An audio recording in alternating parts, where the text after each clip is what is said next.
আপনারা অনেকেই বলতেছেন ভাই আপনি কিভাবে গেলেন সৌদি আরব থেকে, কোন এজেন্সি ধরে গেছেন, কিভাবে গেছেন একটু জানাইলে আমার একটু ভালো হইতো। অনেকেই বলতেছেন আমরা এজেন্ট ধরে আইতাম, কিভাবে কি খরচ হয়েছে এইসব জানতে চাইতেছেন। আপনাদের জন্য এই ভিডিও ভিডিও পুরো দেখেন যাতে বোঝেন যে আমি কিভাবে আসছি। তো আমি 2020 সালে স্বপ্ন ছিল যে আমি ইটালির মাটিতে আসবো। তো তখন পাসপোর্ট বানাই নাই, কিন্তু 2021 সালে যখন পাসপোর্ট বানাইছি, বানানোর পরে আমার আশা যে আমি ইটালিতে আসবো। পরে ফ্যামিলির বিষয়ে চেষ্টা করলাম এক জায়গায়, এই জায়গায় হইলো না। তারপরে আমার লগের যারা ছিল সবাই লিবিয়া দিয়ে ইটালি চলে আসলো, আর আমি সৌদি আরবে গেলাম। সৌদি আরবে আমার আব্বু ছিল 17 বছর, এমনকি আমার ভাই ব্রাদার অনেকেই আছে। আমি ভাবছি যে হয়তো ওই জায়গায় গেলে ইনকাম করা যাইব, তারা বলছে 70,000 80,000 টাকা ইনকাম। আমি ভাবছি আমার ফ্যামিলি নিয়ে আমি ভালোই থাকবো।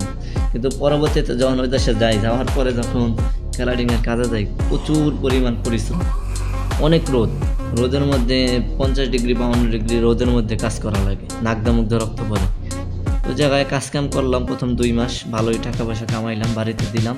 কিন্তু তারপরে চিন্তা করলাম যে এইভাবে করলে তো বাঁচবো না। পরে আমি একটা ওয়ার্কশপে লাগলাম। ওয়ার্কশপে অনেক কষ্ট করলাম, কাম কাজ কইরা স্যালারি পাইতাম না বেশি, বাড়িতে 10,000 টাকার বেশি বাড়াইতে পারতাম না। পরবর্তীতে নিজের কাছে অনেক খারাপ লাগলো। তো ওয়ার্কশপে করতে করতে প্রায় 1 বছরের কাছাকাছি হয়ে যায়, ইনকাম করতে পারি না। পরে আমার এই এক ভাই, আমার চাচাতো ভাই, সে আলখারিতে কাজে দেয়। ওই জায়গায় 2200 টাকা স্যালারি ছিল, খাওয়ান দাওয়ান সব তাদের।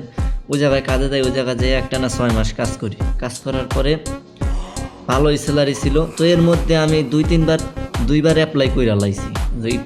ইটালির জন্য আমি 2বার জমাও দিছি, কিন্তু আমার নলস্তাহে কিন্তু ভিসা ওঠে না।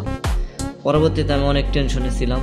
তো আলখারিতে কাজ করে আসার পরে রিয়াদে আসলাম চাঁদের দিন। পরে হন থেকে আবার ঈদ কাটাইয়া 6 দিন পরে আবার গেলাম আবদুল্লাহ সিটি।